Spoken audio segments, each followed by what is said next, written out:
Dans une transition, nous avons une situation passagère. Nous avons des oppositions, nous avons des réclamations, nous avons plus besoin de paix que dans une situation normale. C'est pourquoi le travail habituel des femmes s'intensifie pendant les périodes de transition pour maintenir la paix, prévenir les conflits, empêcher la multiplication des conflits et l'escalade des violences. Au fait, les actrices de paix, les acteurs de paix font la lecture de la situation sécuritaire par rapport au mécontentement, aux réclamations dans un pays. Quand il y a plus de mécontentement, plus de réclamations, plus de manifestations, ça veut dire que la paix est menacée. Alors, il s'avère nécessaire de signaler, de rappeler ce que vous savez déjà, qu'en temps de conflit, les responsabilités des femmes se multiplient. Elles et les enfants sont plus exposés aux violences, plus victimes que les hommes. Est-ce qu'il y a la paix si les femmes sont oubliées? Non. Mais qu'est-ce que nous pouvons faire pour qu'il y ait la paix? Et vous savez, quand il y a la guerre, nous sommes tous là. Il y a des manifestations. Nous sommes tous là. Et nous savons qu'est-ce qui se passe. Qu'est-ce qui se passe? Les femmes sont victimes. Les enfants. Les manifestations passées, quand j'écoutais la radio, on dit toujours « Ah, c'est l'unique fille, c'est l'unique enfant de sa mère. » C'est quoi?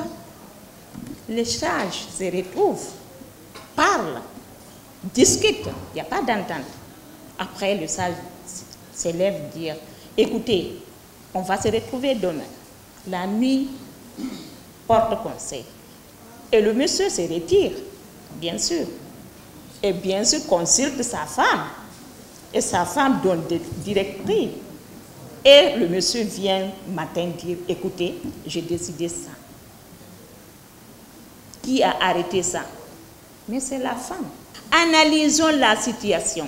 Qu'est-ce que nous pouvons faire? Analysons la situation. Il y a des stratégies à mettre en place pour arrêter. On peut sensibiliser nos hommes à la maison. Dire que oui, regarde, c'est ça, la situation. Sensibiliser, parler à nos enfants. Les enfants, surtout les enfants qui sortent, qui font des réclamations. Il faut expliquer à ton enfant. Il y a des exemples palpables, Dès que tu sors, au revoir. Ça, on peut arrêter. Mais c'est nous qui minimisons notre force. Et surtout si nous nous donnons les mains. Et nous allons partir plus loin. Et fièrement, nous sommes plus de 52% de la population. Et on ne peut pas vraiment se donner les mains pour arrêter tout. On ne peut pas. Si nous-mêmes, nous sommes vraiment, nous disons que nous ne pouvons pas, les autres vont dire que oui, ils peuvent pas. Aujourd'hui, un président, c'est une dame qui leur donne naissance, un ministre, un directeur, un préfet, c'est une femme. Mais c'est la femme qui a éduqué ce monsieur, jusqu'à ce que ce monsieur arrive là où il est. Mais oui, si nous disons que nous ne pouvons pas, les Guinéens ne sont pas têtus. Il suffit juste que tu les expliques. Il suffit juste que tu expliques le bien fondé. Et là, tu verras que vraiment, le Guinéen est vraiment attentif. On peut en dire tout ce qu'on veut, mais tout le monde sait que beaucoup de choses ont été faites. Il ne s'agit pas pour moi de faire la conférence débat à votre place, donc je vais être très bref là-dessus. Je vais dire qu'il y a des actes qui ont été posés. Il y a d'abord une liberté qui a été acquise.